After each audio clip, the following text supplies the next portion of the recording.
Hello. It's book club time. Hello. It is book club time. Well, welcome to Lucy and Angel's Midnight Book Club. We took our little break for the holidays, and now we're here. We're back. On the day we're recording it, it is January 1st of 2025. Happy New Year to everyone. Hope everyone had a safe, good time. On this special episode, on this special episode, we do have a guest. We have another guest. Oh, it's Now, a bee. Spooky. Our beloved guest, would you like to introduce yourself? Hello, I am Lexi, or Lexi Moon. As my counterpart is Lexi's son. That's the joke. I don't know what else I should say. I'm a guy. What up? We have lots of Lexis in our lives, so we Yeah, have the many Lexi Moon and a Lexi son, and maybe one day we'll have a Lexi star. I don't know. We got a lot of Lexis around here, but this is Lexi Moon, beloved, iconic, legendary in all of her ways, and she's gonna help us talk about two books. This episode, we read 2 books this month. Angel, would you like to? It's a double feature. So the 2 books we read were Frosted, which I think the full title is like Frosted. Frosted, a Frosty the Snowman erotic parody. Yes. The other book, which is by Adeline Graves and someone else. Rebecca Massey. Yeah, it took 2 people to write this. Okay, we'll get there. Also, it's a part of a series, The Demon Cream Chronicles, Book 1. Okay. So we read that one, and then we also read Tinsel and Tentacles Monster Mash Holiday Story by Kate McDarris.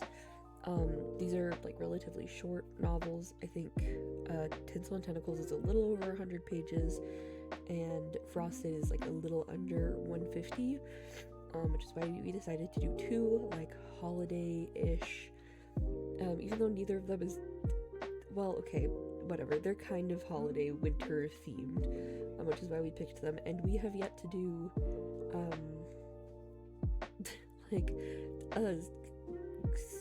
okay, one of them is not sentient object, but we've yet to do kind of like quote unquote cringe or like bad like erotica novels yet. We did Bride, And I encouraged it. Lexi did encourage it, which is why this is why Lexi is here. But the closest we've gotten to something like this is Bride. So this was an interesting way to take it, and doing a double feature, it was a good time. I think it was fun because the books are so short. These are like really quick, you can read it in a day kind of books. So I guess we will start with well, what do you guys think? Frosted or Tinsel and Tentacles? I think since Tinsel and okay, this is gonna be a rough time for me. Since Tinsel and Tentacles is shorter, maybe we'll start with that one. Okay. Tinsel and Tentacles is about okay, here's the thing, we're not going to do a spoiler and non-spoiler section on this one, I think, because these books are so short. So if you don't want spoilers, like, go read the book now and then come back and listen to us discuss. But Tinsel and Tentacles is about it starts off with like a manager. So this woman manages a international rock star sensation, and also features this guy's bodyguard. And it's very clear that the manager and the bodyguard have feelings for each other, and they walk in on their boss, who is the rock star. His name is Barney. Why did they name him Barney? I don't know. That's such an odd name for a rock star. They walk in on him in the bathtub. Trying to convey. They walk in on him in the bathtub, and his lower half is tentacles. And rush out of the room and they're like, we're gonna pretend we didn't see anything. Which is a reaction. I don't know if that's the most realistic reaction, but that's the reaction that they have. And then they like proceed to just like keep this secret, and Barney is like, you guys are being weird, and like his assumption is that they are now sleeping together because it's very clear that they're into each other. And whatever, they kind of go about their day. Well, Barney's like one wish is he really wants to see the he keeps calling it like the giant tree, or like the giant Christmas tree. Tree in Rockefeller Center. Yeah, he wants to see the tree in Rockefeller Center. Obviously, they can't take him there though because he's an international rock star sensation. They're gonna recognize him, and it, you know, it's a tourist trap. It's gonna be super crowded. He'd be swarmed, right? And that's dangerous for everyone. So they go about their day. They feel bad because they can't dig into the Christmas tree, and he seems kind of like mopey. And I think the two of them, the manager and the bodyguard, which it's, what are their names? Marcy and Ryder. Sure. Yeah. So Marcy and Ryder, they are acting strange and kind of coming to the realization that maybe part of why Barney is kind of moody in the way he is has something to do with the tentacles thing. Anyway, so they're still having this back and forth.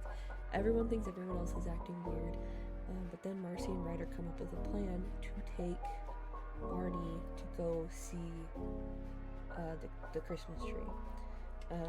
They basically put him in a disguise and sneak him out, and they go to the tree and they go ice skating, and it's really cute, and it's very clear that this is like a throuple book, because as soon as it opened, and like they ran into, as soon as it opened in the way that it's written at the beginning, I was like, oh no, is this gonna be a love triangle?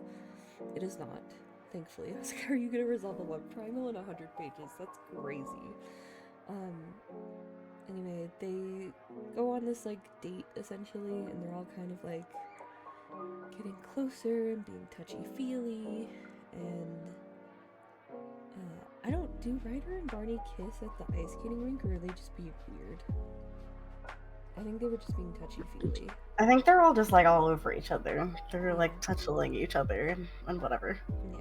So then they go back because Barney has to play, I think he's playing like Madison Square Garden. Yeah, he's like sold out Madison Square Garden because he's a celebrity, by the way. So they go back. He's like struggling with practice because he's like, wow, I really like both of these people, and also they're still acting weird. So they, before he actually plays his concert, they're in like essentially like a green room, and you know, tensions happen, and he's like, it's one of those situations where it's like, I know you know, and they're like, you know we know, and he's like, yeah, and then they all make out. So, and then when he leaves to go actually play the show, the two of them were like, oh, we thought he was talking about the tentacles, that is not what he was talking about.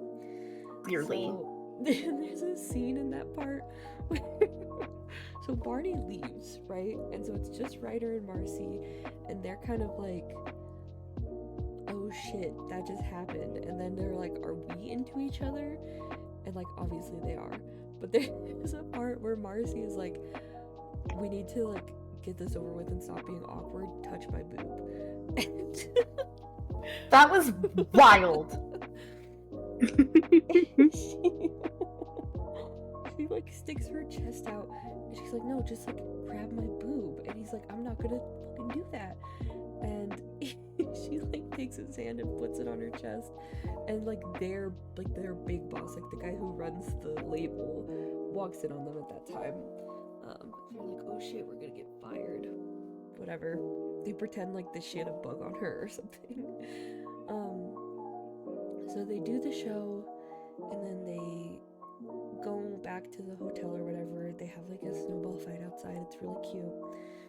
And then they like reveal finally that they know about the tentacles thing. And then like some smut ensues, and it's very cute. And it ends with like the three of them just having a good Christmas. I think Barney, the label is like giving him a break because this is like the last show on his tour, and so they're giving him like a month off, and he wants the three of them to like live in New York for the month, and just like hang out. So they end up becoming a throuple at the end. But yeah, it was that's the synopsis. What are your guys' feelings on the book? This book was trying to find the line, which is the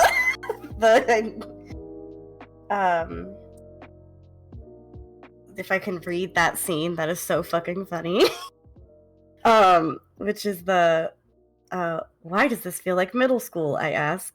Fuck, he lets out a strong breath. I have no idea. I stick my chest out, grab my tit. Come again? Ryder's eyes bug. That's what she said. I point to my boob. Grab it. It's okay. It's really not sexy when you say it like that. Ryder gazes down at my cleavage. Shouldn't we maybe kiss or something first? And then it's just, for fuck's sake, just grab my tits, Ryder. What was happening? What are we doing? I love this book, though. I think it's very cute. This book was like the cheesiest and like stupidest, cutest thing I've read all month. Mm-hmm. Genuinely, it was so precious and adorable. I was hooked like a page in. I was there. I was ready. Yeah. Because the way Marcy in the beginning talks about like how much she cares about Barney and like how she takes like such good care of him and she's always there for him, and that they've been with him since like pretty much the beginning of his career. Both Marcy and Ryder have been with him since the beginning. It was just the sweetest thing. And the way they notice like how like exhausted Barney looks and how like downtrodden and just like really kind of distanced from himself, like really out of it, because he is so lonely from like the fame. That kind of big fame like that will always make you lonely. No matter how accomplished and fulfilled you are, that kind of fame can make you very, very lonely. And he has it. He's got that fame, and that poor boy is very, very lonely. And he takes so much solace in Marcy and Ryder in like having them, but he wants more. He wants to be with them so bad. And when he starts to notice that they're acting weird and assumes that they're together, and he's like, I should be so happy for them, but I'm so sad because I want to be there too. And Marcy and Ryder notice, and they start to put together the pieces that it is probably because, one, the fame and the loneliness, but also because no one knows who he truly is, which is the tentacle stuff. They take note when they see him in the bath with all the tentacles that it is probably the happiest they've ever seen him look. He is purely blissed out in every way. He's just so happy. And they notice like how fast that happiness fades out of his eyes. And that's why they are so committed to getting this poor boy to the Rockefeller tree. That's all he asks for. He doesn't ask for anything else. He just wants to see the big tree. That's all he wants. And so Marcy is committed. She says, I'm getting him to this fucking tree. And Ryder, you're going along with it? Shut up. Let's go. And so she finds these like hideous like knitted hats that have beards attached to them. Yeah. And that's their disguises. They put on like these really big coats and sunglasses and these hats, and they go to Rockefeller Center and they let Barney see the tree, and he is so happy. Like it's everything he wanted. And they each make a wish at the tree, and the wish is just, I want to stay with these two forever. I want this moment to last forever. I love them both so much. This is all I want. And then they go skating, and the skating scene's so funny and stupid because Ryder used to be a hockey player. And they're like, we're not, well, Ryder specifically is like, I'm not gonna let you go on this ice and risk breaking a leg or busting your ankle or whatever the fuck before a big show like Madison Square Garden. And Barney's like, please, just gives him the prettiest puppy dog eyes and just wants to ice skate so bad. And Barney remembers that Ryder was a hockey player, and Ryder is so surprised that he remembered. And I'm like, you three are just the cutest thing I've ever seen in my life, huh? It's just the cutest thing ever. And they're just so sweet in the way that Marcy and Ryder just want Barney to be himself and be happy and comfortable with himself, to be like comfortable around them. And that's all they want. That's all they care about. And they just want him to just have a good Christmas. And it was so sweet and adorable. The smut of it was pretty quick. Like, it was not the big chunk of the book, I don't think. But the smut was still fun and fabulous. There was a lot of tentacles involved. It was a good time. But I cared so much about Marcy, Barney, and Ryder. Just them. Their relationship was adorable. I was giggling, cheesing, kicking my feet. It was just the cutest thing. It was so sweet. I loved it. I had the time. I wish it was longer. I want more of them. And from what I hear, there's apparently a sequel with these three, and I would like to read it. I want to see it.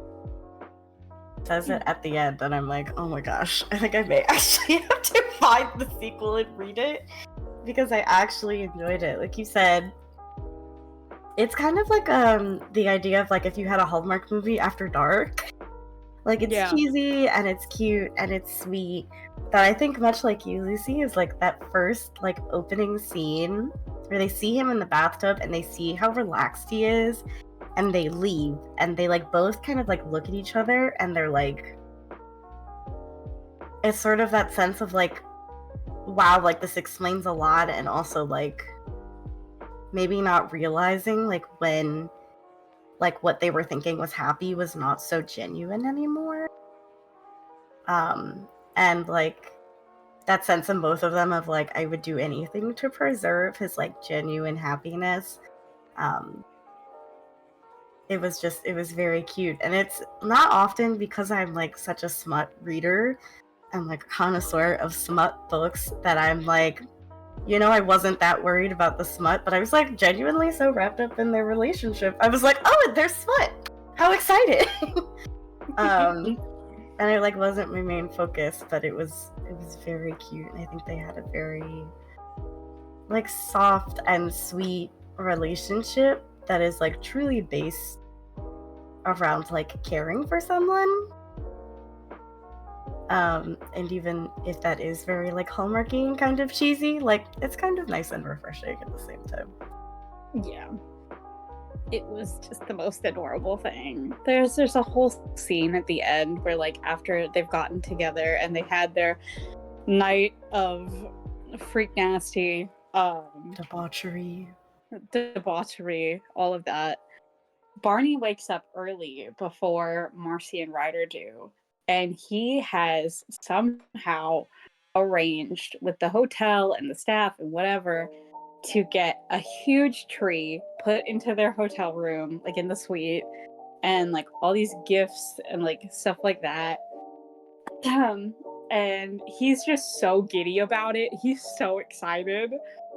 Like I've never seen somebody as excited about like a Christmas magical thing like this than this character. He was so excited. It was so cute. And he goes and wakes Marcy and Ryder up, and he's like, you guys, Santa was here. Come look. And so Marcy and Ryder get up and they see it. They were like, Barney, how the fuck did you do this? What? Oh my god. And Barney's like, I had nothing to do with it. I don't know what you're talking about. I didn't do it. Santa did it. And then I like open the gifts. It's so cute. And what was it? It was like the key to an apartment. They open all the Marcy and Ryder open keys to an apartment, and they're like, "What is this?" And Barney like really shyly is like, "I got us an apartment for January. If you want to come do that." He's so cute. Oh, he's adorable.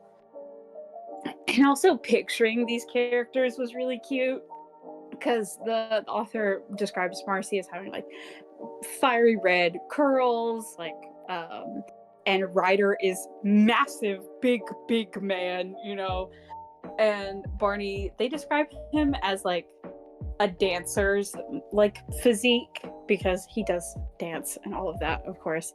And so I could picture them all very easily in my brain, and it was just the cutest thing. I love their dynamic, the three of them. It's so sweet and adorable and goofy, and I genuinely do want more of them, like so bad. It's so sweet in every way. Adorable. Yeah. I'm down. Also, like, as far as the actual smut goes, I thought it was good. I was a little hesitant because going into the book, like, I did not read the synopsis for the book or anything. Like, neither. The book, I was under the impression that we were gonna get, like, disembodied tentacle things happening and not like tentacles attached to a person. So I was a little bit worried going into it, and then like nothing really smutty. Like obviously there's the boob scene, and like there's one kind of like weird steamy interaction between Ryder and Barney during the ice skating part, but that's kind of it until the very end of the book. And so I was like kind of nervous getting to that part, but it actually ended up working out well, I think, and I liked the way it was written because I was also a little worried once I realized it was a throuple that this was going to be like an MMF kind of situation where it's like two dudes and like there's like a heavy focus on the woman involved. I think just because like it's an erotic novel written by a woman, that is typically, I feel like, how it goes. But it actually wasn't like that at all. It was like a lot of equal focus on everyone, and like some like switchy vibes. It was really good. I really liked that aspect of how there wasn't too much focus on anyone in particular. And we got tentacle stuff like in the bathtub and like out of the bathtub. It's like an H2O situation, I guess. Yeah. Where like he has to be submerged. But yeah, it was like a good mix, I think, of things going on, and I thought it was fairly well written. I mean, it's a short erotica novel. It's gonna, you know, it is what it says on the tin. So, but yeah, they go at it like a lot. That lasts like 20 So pages. much. It is just like them going at it for like 20 pages straight. So yeah, but I thought it was good, the smut part of it. It feels so rooted in like reality, like because there is such equal like focus on each of them. Even like you kind of forget for a second that Barney has tentacles on the bottom half of his body until it's mentioned, and you're like, oh yeah, that's there. I forgot. But they go at it for like 20 pages, and we see like what, 3 rounds? I know. There's like multiple positions happening. Like, what are we talking about? Hey, it was so like funny how I forget who asked him first. I don't remember if it was Marcy or Ryder, but one of them asked Barney, and they're like, "Can you still be like that out of water?" And he's like, "Yeah, for a little while, but you know, eventually I'll go back to regular human legs." And they're like, "Okay, let's go to the bed. Let's make it happen. let's make this work." And it's so funny. I thought it was just the cutest thing. The way they focus on each other so much. It is truly not like one person gets more attention than the other. It all felt very balanced between the three of them. And I love that. It was great. Pretty good writing of the smut scene. There was nothing like, you know how sometimes in smut there are words that are used and you're like, oh, why'd you say that? I didn't feel that here at all. I will say there are some really funny parts in this book where you can tell that this was written by probably like a millennial woman. Like, what is it? There's that one point during the smut scene where Ryder is fucking Barney, and Barney quite literally says, "Holy mackerel," and it's just like, baby, why'd you say that? I knew you were gonna say that. He fully said "holy mackerel," and it made me crack up. I was like, "Are you serious?" And then there are like other like really silly little one-liners that happen throughout. Like I feel like it was Ryder who said it, but there's that one point in like the inner thoughts of the person that we're seeing it through. They say like 10 out of 10 would recommend, and I'm like, I know who. Tag motherfucking blessed is the one I'm thinking of. Motherfucking I think that was Barney. Yeah. Hold on. Can I find it? Because this book does switch POVs. It goes between Marcy, Ryder, and Barney, and like back again, which I thought was fun. I liked seeing all three of their thoughts. I liked being in all three of their heads. Oh my it was God, a good time. I just saw it. No, I'm pretty sure Barney says it. No, actually, I lied. It's Ryder. It's Ryder in his thoughts. I'm hashtag motherfucking blessed. Yeah. I was like, what year is it, sir? It's so silly. It's so silly. That was silly. But like it was not only like pretty well written and like balanced between all of them, but like the position were kind of nasty. Yeah.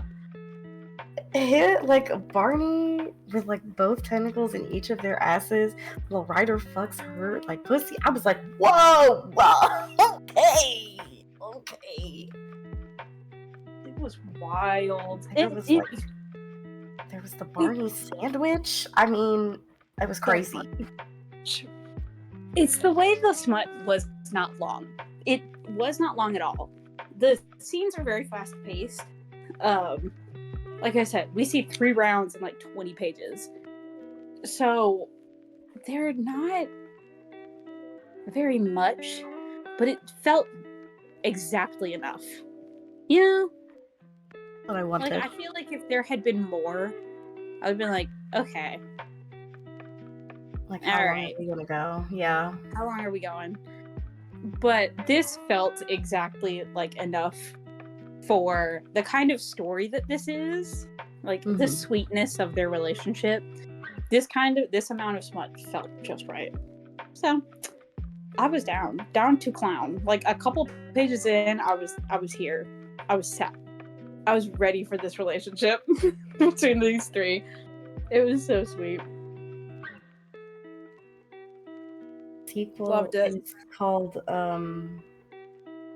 Diamonds and Tentacles, by the way. If I can just read you guys the description. Diamonds and Tentacles. When all your dreams come true, you get to find a new one. It's been a whole year of tentacular dreams come true for the trio of Marcy, Ryder, and Barney.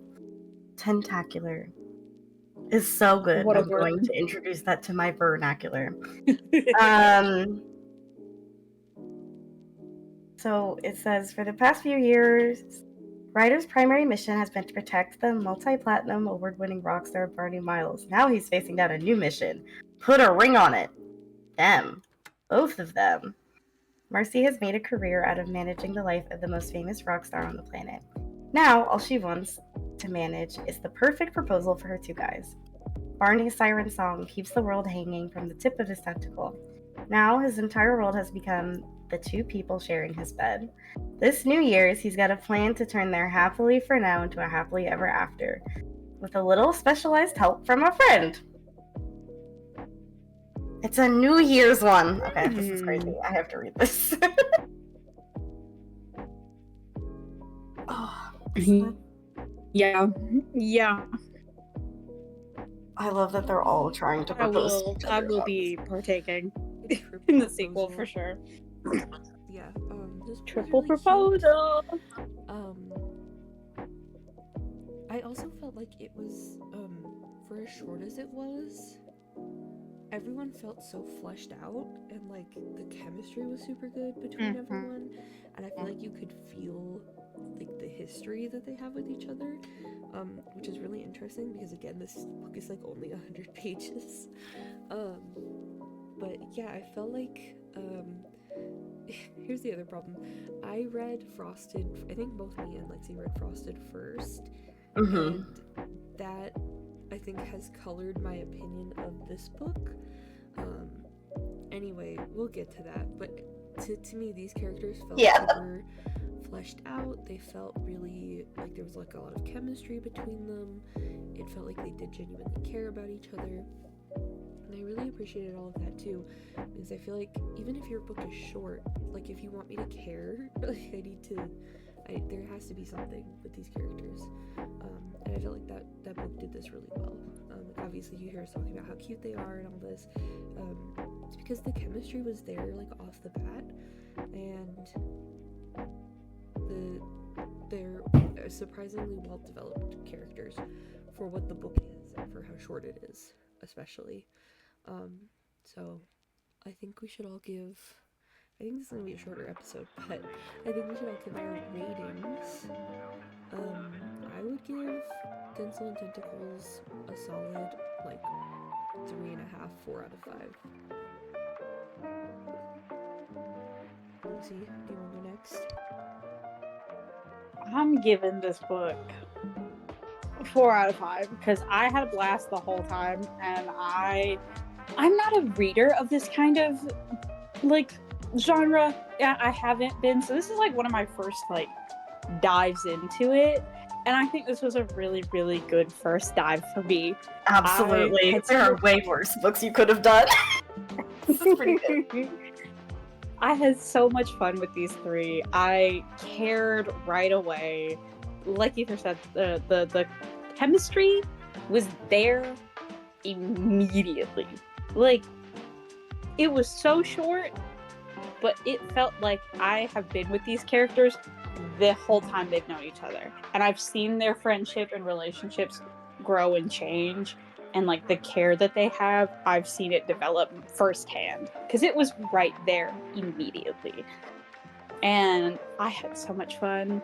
It was perfect, short and sweet, little bite-sized Christmas good times of a cute throuple with tentacles involved. So I'm 4 out of 5. I was having a blast the whole time.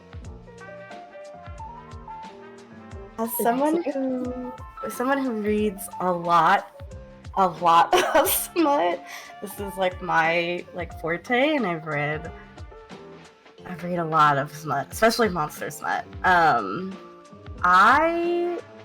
gonna give this also a 4 out of 5, maybe a 4.5 out of 5, honestly, because having read a lot of the genre, I think this book is able to do a lot of things that others can't do in a novella so short. Like, to Ether's point, we are really like dropped in like a day in their life, right? It's like it all happens over like a couple of days, but there is a mastery in how the author drops us in with all of their history, and we don't feel left out or confused. Like, just enough is woven in to make us feel like part of the world and part of the characters' lives. And maybe some of it is the familiarity of like the scenery and talking about like Rockefeller Center or Square, and like like the ice skating rink in Madison Square Garden, these things that are like household US sort of objects. But so there's a very masterful way that we are like brought into their dynamic and understanding what is important to them without being like, why should I care? Like there's actually a very quick like, oh, like you can tell immediately how much they all care about each other, how much they notice about each other, which I think is really difficult to do in such a short like type of media.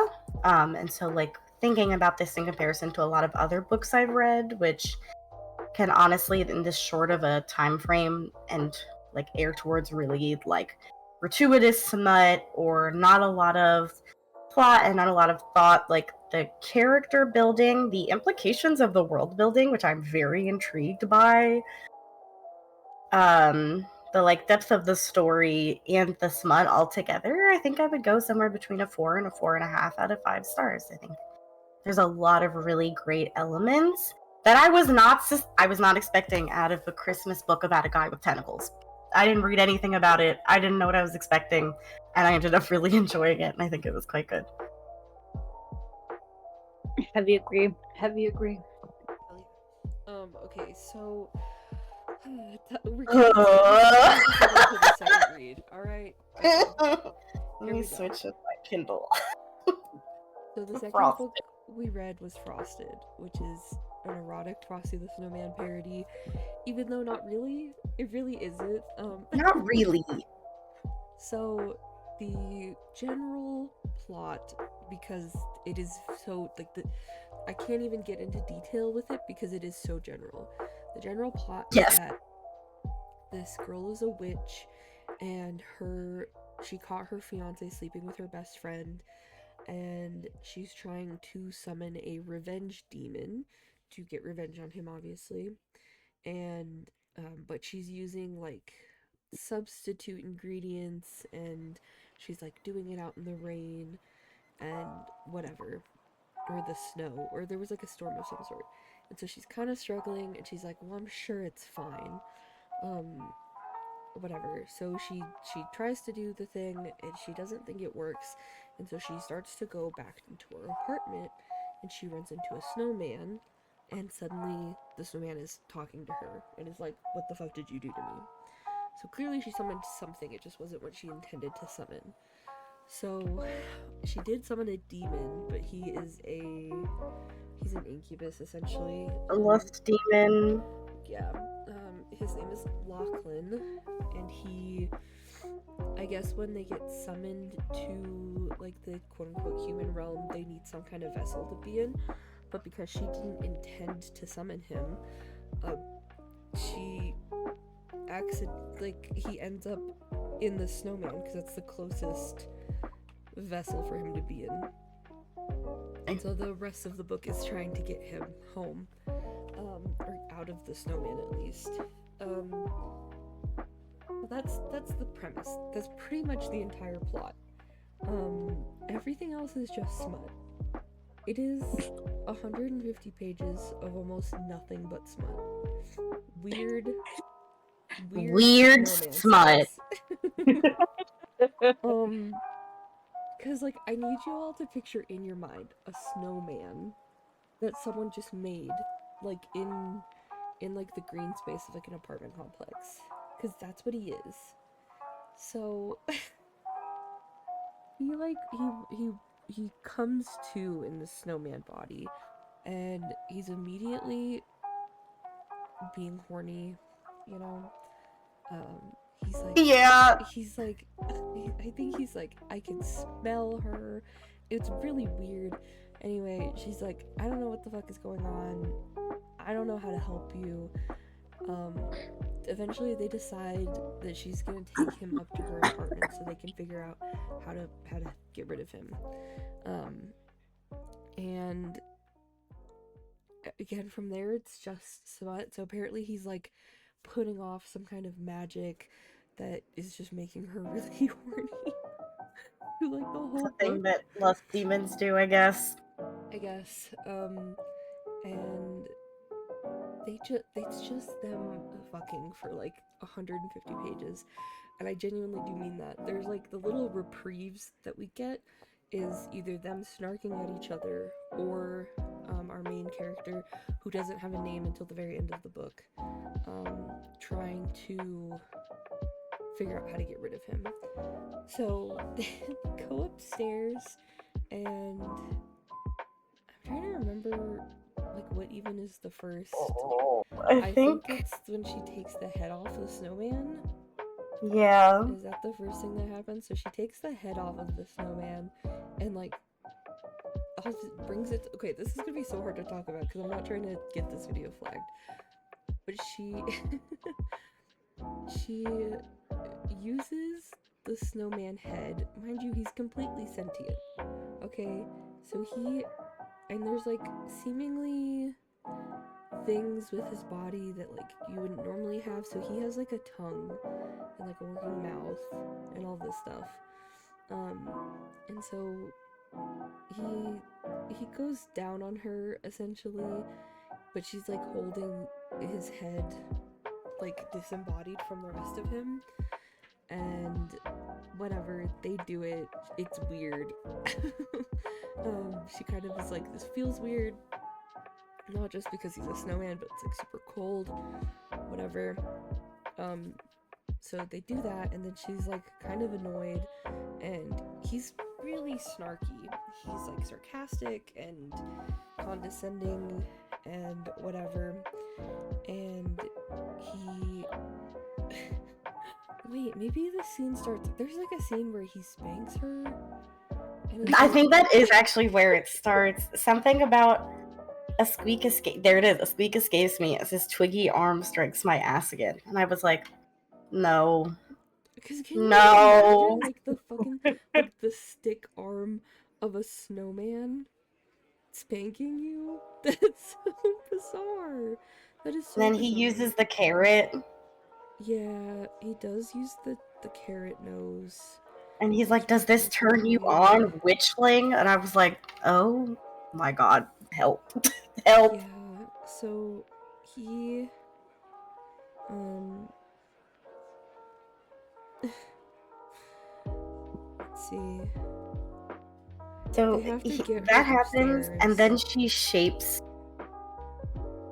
him. Okay, yeah, so out of snow. Okay, so basically he tells her, like, I have to get off in you.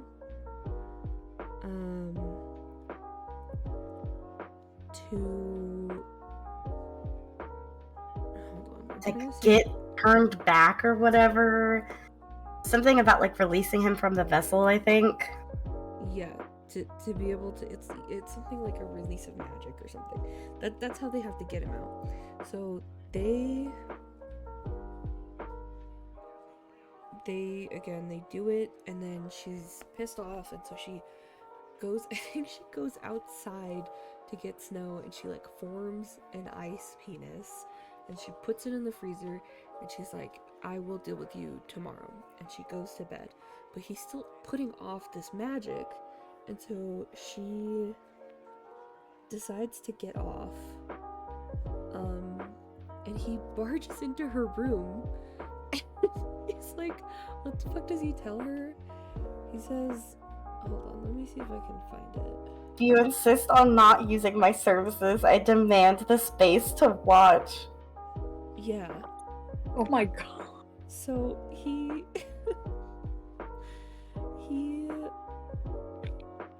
whatever, they end up doing it again because at some point she Wait, can I read one line? Go on. Slide yourself onto this mechanism, I say, jutting my head down towards the object. Like, what am I reading? Okay, this is why the last book had such a high rating. For reference, she earlier when they're talking about how to, because he doesn't have any hardware, he's a snowman, so they're trying to figure out how they're going to get him to get off inside of her, and she sticks a vibrator into him, hoping that like somehow the magic will connect whatever and it'll like form to him. That doesn't work. But that's the mechanism he's talking about. Mind you, he says that he has been to the human realm multiple times, so I don't know why he's confused about what a vibrator is. If his whole thing about Vegas, he talks all about this like Vegas and getting stuck inside some kind of rotting corpse or whatever. I don't know. So one of the funniest lines also, he says, "Don't think I'd tell her. Thinking is the biggest erection killer of all." That was really good. And he'd be like, my twiggy hand, and I'm like, stop calling it that, because all I can think of is like a little piece of fucking wood that's like, do you know what I mean, like a stick. Yeah, and it's weird. I don't even know if I can read this line. It's so funny though. Which one is it? About the lollipop? No, it's not even that. Oh, what is it? Just read it. It's so she's like drinking hot chocolate or something, or no, it's like her coffee, and she goes, "Holy fucking fireballs, that's hot." I think I just burned off my entire mouth and esophagus, but who needs those, right? I'm definitely going to need an ice cube or two to cool it down. Grumbling, I stand back up and shuffle back over to the freezer to grab the ice. When I yank open the door, an ice stick jumps out and impales me in the face. F-A-A-A-A-C-K. Fack, I yelled. Being dick whipped is not how I wanted to start this day. What's happening? Where are we? How did we get on this bus and how do I get off?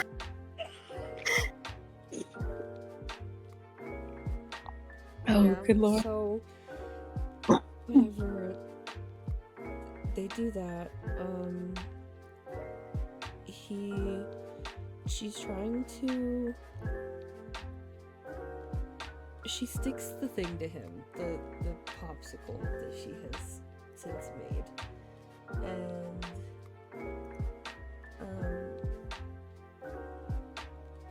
it like, whatever, he's like jerking off. Whatever. He's being weird. This is the thing. He's okay. He's weird. We'll get into it. But the thing with the dick happens. They're trying to figure out what to do.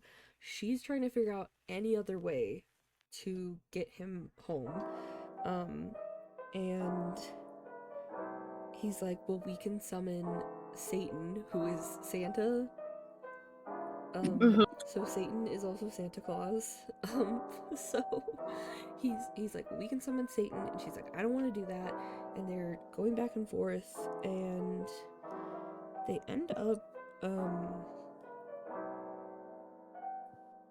doing it, I think, with the ice thing. With the icicle, yeah. So there's also a scene where she's like, he's having her touch it because he's like, no, like it works, it's real. And she's touching it, and it says she moves her hand along it, feeling the tip and down to the base to see if I'm telling the truth. It is only after a few moments that she realizes what I have done, and she jerks back, a look of disgust on her face that makes me burst out in laughter. That is illegal in multiple states, she screams at me. I am not under any human laws. It's like, but what are we doing? What are we doing? Don't know what was happening there. I didn't figure that out. So I think they do it, and then it doesn't work. He's still a snowman. There's also this scene where, is it this scene? She's like, and then I am thinking about the snowflakes and wondering if he is a snowman or a demon, and what the chemical components of the snow jizz actually are, and if it is possible to impregnate a human with it. And if one were to get pregnant, would it be half human, half snow being, or half human, half demon? 1/3 human, snow person, and demon? Or is this an interspecies situation and spawning can't take place? Does birth control even working in snowflakes? Is this how Yetis are made? I have all the questions rattling around in my brain, but first and foremost, should I ride him or doggy style? Snow style? Any style would be good at this point with how much I need it. And I'm like, girl, what are we doing? What are we doing? What are we doing? There were so many words said in that sentence. Okay, so And I would too, because I also would be like, so like, what am I getting into? However, I don't know that this girl has ever had a real thought in her head, considering this is what she's doing. So then there is one, like, I don't even want to say sweet, but like an interesting part where she basically is like, my ex-fiance like never cared about what I wanted. He didn't reciprocate oral. He basically just didn't care about what she wanted, and she would always have sex with him whenever he asked. And so Lachlan asks her, like, what do you want to do? Right, because they have to have sex. And she's like, well, I don't know what I want to do, because she hasn't thought about her wants in forever since she met the boyfriend or whatever, the ex-fiance. So it was like that scene where I was like, okay, like I can sympathize with both of these characters to some degree in this moment. And then they go back to doing it, and again, it's a snowman, so like I don't know how this. I had to really like not think about the implications, because I am someone who pictures in my head what's happening. I have like the opposite of aphantasia. Like, it's all very clear in my head what's happening, and I had to really like try and push that out of my mind, because I was like, I cannot conceptualize what riding a snowman looks like in this scenario. Melt, like, that's my thought. Like, he should be melting very quickly, or she should be getting frostbite. So I think there's like an implication that he's like melting, but like way slower than a normal snowman would. But in that case, she should still be getting frostbite coochie, and that sounds awful. Well, she talks about gangrene, and I'm like, I think you've got the wrong concern. You should be worried right now about frostbite. Okay, well, he says that like she's getting like red marks on her skin from where they're like making contact. The beginnings of frostbite. So like clearly there is something happening there, but then they never discuss it further at all. So I don't know. So whatever, they do it, and then it doesn't work, and then at one point she throws it out of the window, or she throws it out of the window. She threw it out the window. She throws it out the window, and he's like so upset about it, and whatever. They have to do another summoning spell, because now she's like, okay, fine, we will summon Satan because I need to get rid of you. And oh, you forgot when she threw the dick out the window and the dog tried to like steal it because they were playing tug of war with his dick. So she's basically like, we need to do the Satan summoning spell, and he refuses to tell her what it is unless she goes and gets the dick that she just threw out the window. So she goes downstairs to go get it, and she goes to where she thinks it landed, and she doesn't see it, and she turns, and there's a neighbor with a dog, and the dog has it in its mouth, and she tries to take it from the dog, and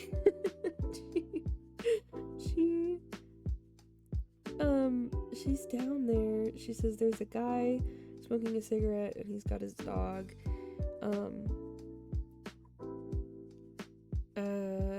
Let's see. I turned the dog to retrieve the toy from her mouth. We can play for a minute while I'm out here searching. Only it isn't a rope or a ball clutched in the dog's jaw. It's Lachlan's ice penis. Give me that, I screech out in horror as I try to swipe the dixicle from the dog's jaws. She thinks I'm playing a game and bolts around the green space. She's chasing the dog. She's telling it, give that back. I am mortified at the thought that this was inside me a few minutes ago, and that this dog is basically licking off my you-know-what. Then the owner calls the dog, and the dog starts to run to the owner, and so now she's even more freaking out because she doesn't want this guy to take the ice stick out of the dog's mouth. But he does anyway. I run toward them, my soul dying inside, as I see the man pull the ice stick from his dog's mouth. He holds it in his hand, the dog jumping around at his feet as she waits for it to be tossed.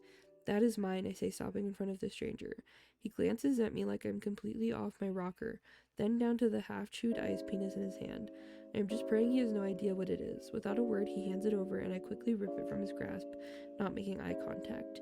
I covertly tuck it into my robe and pray that I never encounter this particular neighbor again. And then she goes back upstairs. And whatever, it's weird. Oh, insane. So they go upstairs to summon Satan, with milk and cookies. Because See Santa. He's a sea Santa. So they make cookies and like they cut them out into like inappropriate shapes and stuff, and then they decorate them and all this stuff. And he tells her like you have to be asleep by a certain time, otherwise he'll like pass over your house or whatever. And this is Christmas Eve, going into Christmas Day. So she goes to sleep, and it takes a long time. There's also another like quote-unquote sweet moment where they're talking about the shitty ex-fiance. So, and also he's like, well, if he shows up, we might just leave and not say anything. And she's like, I'm kind of sad about that. And I'm like, girl, no, you're not. Like, you fucking cannot stand this man. Whatever. So, fucking Satan shows up, and she wakes up and goes out there, and she's like, oh no, he's hot. And she goes to the bathroom, and whatever, eventually Lachlan gets her to come out, and he's Satan, whatever, but like between him and Lachlan's fucking horny magic, she's like, well, I want to fuck that guy, pretty much, is her thing. I need to know. She said, I want to know. So they end up doing it. There's a part where Satan and Lachlan are making out, and I'm like, oh my god, is she? Yeah, they did. They did make out for like a hot minute, and then Lachlan is still in snowman form when they're doing this. Yeah. So whatever. And then he like, if I could read, Satan's other hand wanders down Lachlan's chest, down, down, down. He starts kneading and massaging Lachlan's lower ball, pulling on the snow as if it were taffy. I watch the snow stretch right before my eyes, and an ice stick appears. Yeah, he just like pulls it out of him. I don't know. It's so strange. Making out. He's still a snowman. Satan has 2 penises. That's all. Which, I mean, yeah, girl. I would do it too. I would try. Oh, the Santa has brought you a little present. Oh my god. That was awful. So, whatever. They do it, and then I think partway through all of them doing it, he turns Lachlan back into a man. Or a demon. And they all do it. They continue to do it for a while. And then she knocks the fuck out. Yeah, they fucked her to sleep, bro. It gets crazy. They're doing all these positions, whatever. She falls asleep, and when she wakes up, they are both gone, and they had left a note. Also, there's a part where like Satan like jizzes on her face, and like, but the way it's described makes me think it was like worms. Oh, I know which one you're talking about. Like, it's described as like moving. Each of the red coils, no bigger than a chia seed, wriggle and squirm in viscous, glowing gel. Satan swipes a finger through it and paints her lips with the coils. They dance across her cum-painted face as she flicks her tongue out and licks them from her plump, swollen lips. Excuse me? What do you mean moving? What does that mean? I couldn't imagine that, and I don't think I want to. So this is what I mean when there's like a lot of parts of it, even like outside of the snowman stuff, where it's like I really had to like put aside any attempt to like picture what was happening, because it just wasn't gonna happen, because it didn't make any goddamn Didn't sense. want to. I just didn't want to. So she wakes up, because he's no longer in the snowman now. There's a big fucking puddle of snow on the ground, and then one of the And the neon red, whatever his jizz was, is in the puddle. yeah, and then in the middle of the altar where they made the cookies and like the whatever for Satan, but there in the middle of the altar, next to a cookie snowman with a penis and a cookie devil with 2 cocks, is a box tied with a ribbon. Written in icing on the altar are the words, "I'll be back again someday." I laughed to myself, swiping my finger through the writing and licked the icing off my finger. I sure fucking hope not. I open the box and shake my head in amusement to what's inside. It's a sex toy. Giggling, I turn on my phone to play holiday music and get down to work scrubbing my apartment clean. So, whatever. That's that. Then there's like an epilogue where she's at a New Year's Eve party and the ex-fiance and the best friend are there and like they're together still. And some guy like saunters up to her and they're like going back and forth. Basically it's Lachlan. And he's there with another Girl's guy. name, by the way, you did not know her name this entire time. Yes. Her name is Raven. Which Raven Darkness Dementia Raven Way. So Fucking it's Ebony. It's giving Ebony Darkness Dementia Raven Way for sure. yeah, it's okay, whatever. My name is Raven. And then he says, I think I prefer to call you Witchling. And he says, I told you I'd be back. The ironic chuckle that escapes me threatens to become full hysteria as I step away. It's not a dream, I just happen to be in the neighborhood, whatever, back and forth. No one summoned me, I'm here of my own volition. That Josh happens to be attending this party with that putrid little woman you spoke of. I thought it would be a fine time to take a stroll, meet some people, let everyone see the dashing man on your arm. And then they go back and forth, and then another guy shows up, a demon of revenge, who she was trying to summon in the first place, and whatever, my mouth falls open and I look between the 2 men. I swore off demon cock. I'd spent the last week telling myself to get past Josh, let it be, and just move on. Lachlan wraps an arm around my waist and guides me away from the windows and towards the rest of the party. I turn to Belial as he follows us. If you had shown up a week ago, my pussy could have been saved a lot of... Oh, shush, Lachlan interjects. Whatever. I glance between the 2 men, then out to the crowd. Well, revenge was always the plan. And then basically, obviously, she's got these 2 hot men, and runs into Josh, whatever, and then Belial shakes Josh's hand, and so now he's cursed. Unless he makes a woman climax, he himself cannot climax. And that's because of, I guess, the fact that he never reciprocated with her. Yeah. So that's his curse, and then that's the end of the book. So here's the thing. Oh wait, before you get to it, can I read the author descriptions that I'm seeing on Kindle? Go on. Rebecca Massey lives in the middle of the woods waiting to be kidnapped by a centuries-old brooding fae male. Is the introduction. And then the other one is Adeline Graves can be found by any body of water, getting crispy and pruny until the sun goes away, or she can be found hibernating in her blanket fort, where she slithers out occasionally to forage for Diet Dr. Pepper and snacks. That's crazy. And I don't know how 2 authors wrote a worse book than one author and more pages.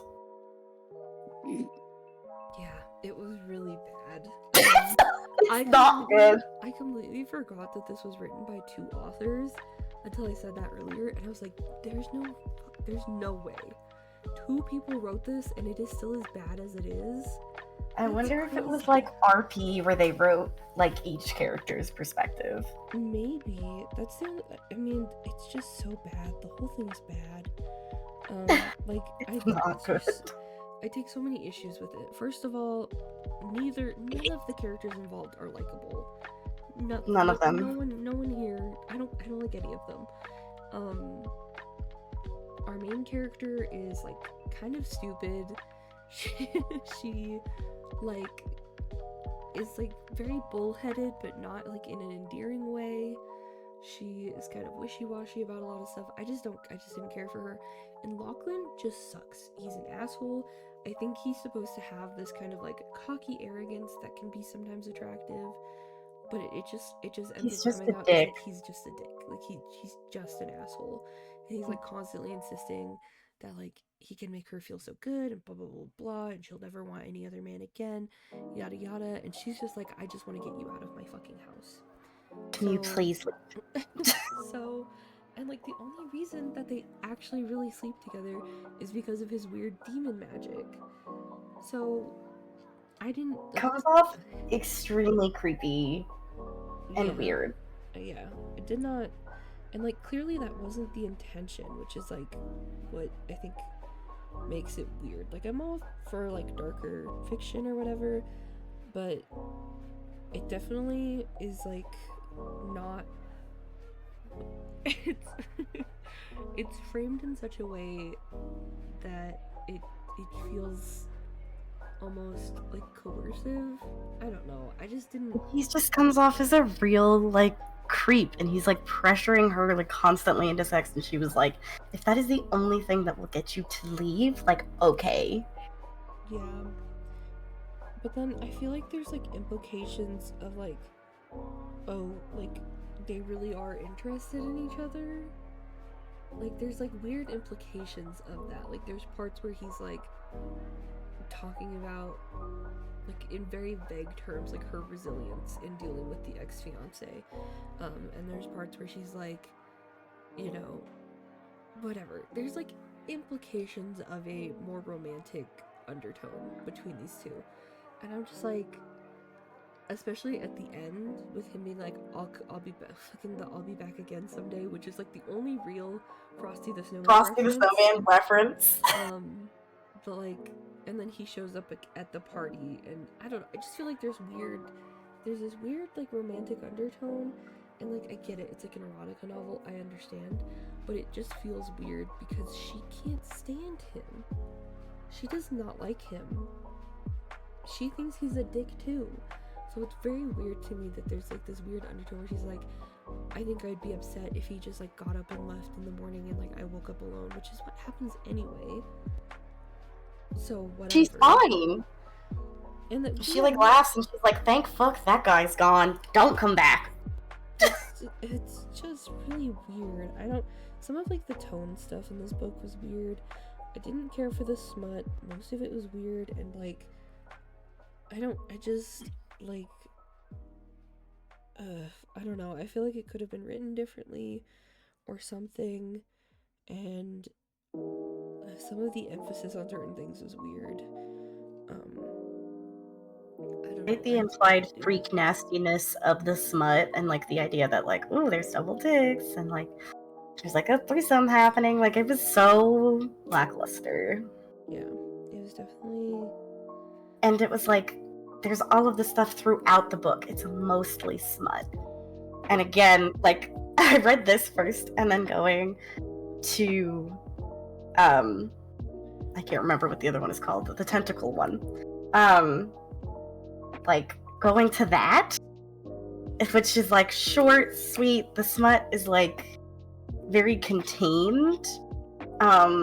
But also like very well written, kind of hot. Like I think it was really cute, and like all of their chemistry. Like these characters do not have chemistry, and it's not like they have like chemistry that like they're like arguing, and like that makes it kind of hot. And, like, I hate sex kind of like they just don't have chemistry. Like truly they are like, I guess, kind of put in like a like fuck, or it's not even fuck or die. I don't know. It was very mid. There are definitely lots of like intended jokes in here that fall really flat. The characters are flat. Like the idea of introducing like Belial at the end, like I sort of get it, but it's like really like feels like an afterthought. Satan also feels like an afterthought, and also like why did they have to fuck? Not now hear me out. I would. But like does not like narratively really make sense.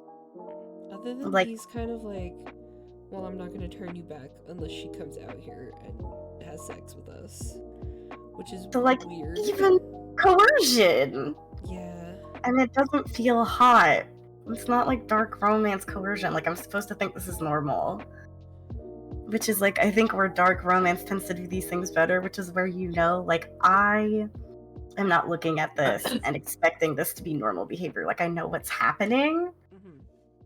Like here it's like you're kind of passing this off as if it's normal behavior. I'm like, it's not, and I don't like it. You should commit to like being fucking weird as hell. Yeah, it definitely. I don't know, man. It just was weird. It just didn't. It wasn't It was well weird written. and it was bad. I didn't like the characters. The smut was weird.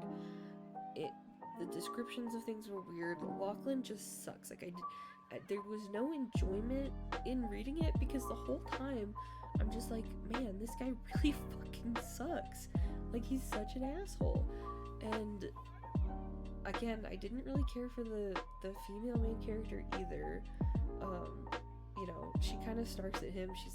She is not the brightest bulb, you know, like I just didn't care for it. This one I'd have to give like a 1 out of 5 because I just was not enjoyable. I didn't DNF it. I read the whole thing, but it just was not a fun book to read. And I wouldn't recommend it to other people. I'm looking at the reviews on Amazon and I'm like, okay. There's a lot of high reviews and I'm like, I don't get it. I'm not understanding. I'm also gonna give this one a 1. I have read better sentient object romances. As weird as those are, I have read better ones. And I don't think it was executed in a way that was enjoyable to me. Like obviously reject cringe, embrace cringe, but like this was like beyond cringe. Like I didn't enjoy it. I wasn't having a good time. So I'm also gonna give it a 1 because there really wasn't much depth. There wasn't really a lot of like depth in the smut. Like the smut felt very superficial and it didn't really feel like sexy. Even when Satan came out and I was like, 2 dicks. And I was still like, oh, well that really wasn't anything good. Which is like such a bummer.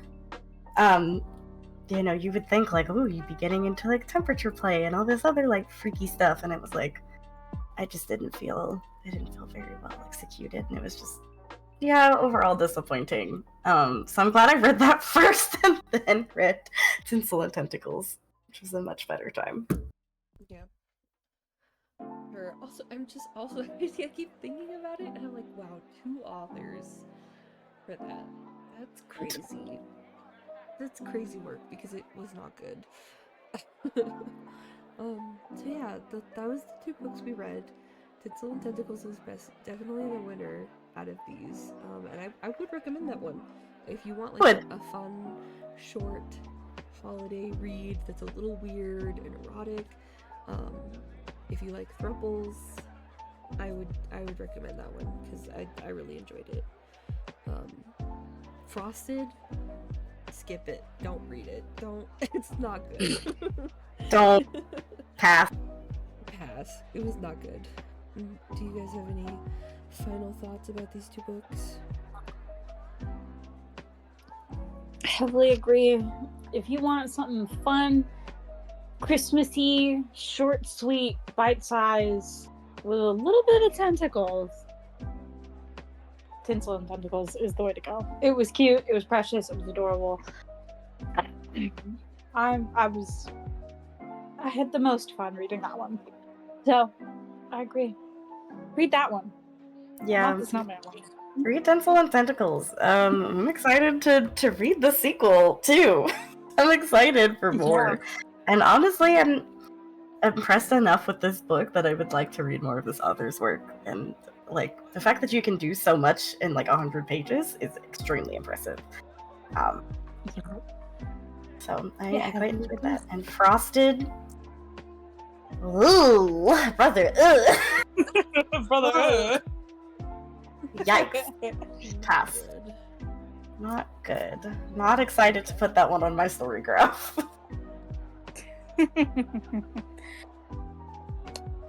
Well, if we have no more talking points about these two certainly Christmassy, certainly different books, we could talk about what we're reading for next month. Yeah, next month. Very excited. Next month we're reading Ravensong, which is the second out of the Green Creek novels. We read Wolfsong. I think that was the last book we did before break. Yeah, it was. So we did Wolfsong, which is such a the Green Creek books, my beloved. So we're doing the second one, and then hopefully that'll be out at the end of this month. But yeah, we're doing Ravensong next. If you haven't read the first one, I recommend reading the first one, or you can watch our episode on the first book. Things will just make a lot more sense that way. But yeah, Ravensong is next. Hope you all can look forward to that because I love these books so much. Yeah, I think that's it. Very excited. Thank you for watching. Very, very excited. Thank you for watching, and thank you, Lexi, for joining us on this escapade. Thank you for allowing me to say, hey, what if we read smut books? What if you went into my special interest of reading? Can I recommend you really weird books? Thanks for allowing me to take part in this. Maybe I will convince you guys to do Unhinged. I think you guys should try Unhinged. That one's not bad. Or some of the other ones. We could always do the Were Turkey. There's the balloon animals. There's the pillows. There's the pumpkin spice latte. There's so many options. The world is There's a lot of options. If you want to do sentient object romance. And if you decide maybe I don't want to do a sentient object romance, but you want to do some more perhaps monstrous fantasy romantasy, I am your being, because that's all I read. You might hear the delightful Lexi again. If I can convince them, I'll be back. What if you guys listen, what if, I know winter is gonna be like mostly over, but like what if you read Ice Planet Barbarians? I'm just saying, you could get crazy. It's winter. There's ice. There's barbarians. And they are There's blue. ice. It's very cold. Winter. There's a blizzard. Wintertime. Wintertime. Okay. Wintertime. We will talk to you all next time. We hope you enjoyed this one. And who knows, you might see Lexi on the podcast again in the future. But yeah, I hope you all have a wonderful New Year's, and I hope you can look forward to more content from us in the new year. Bye! Heck yeah, bye!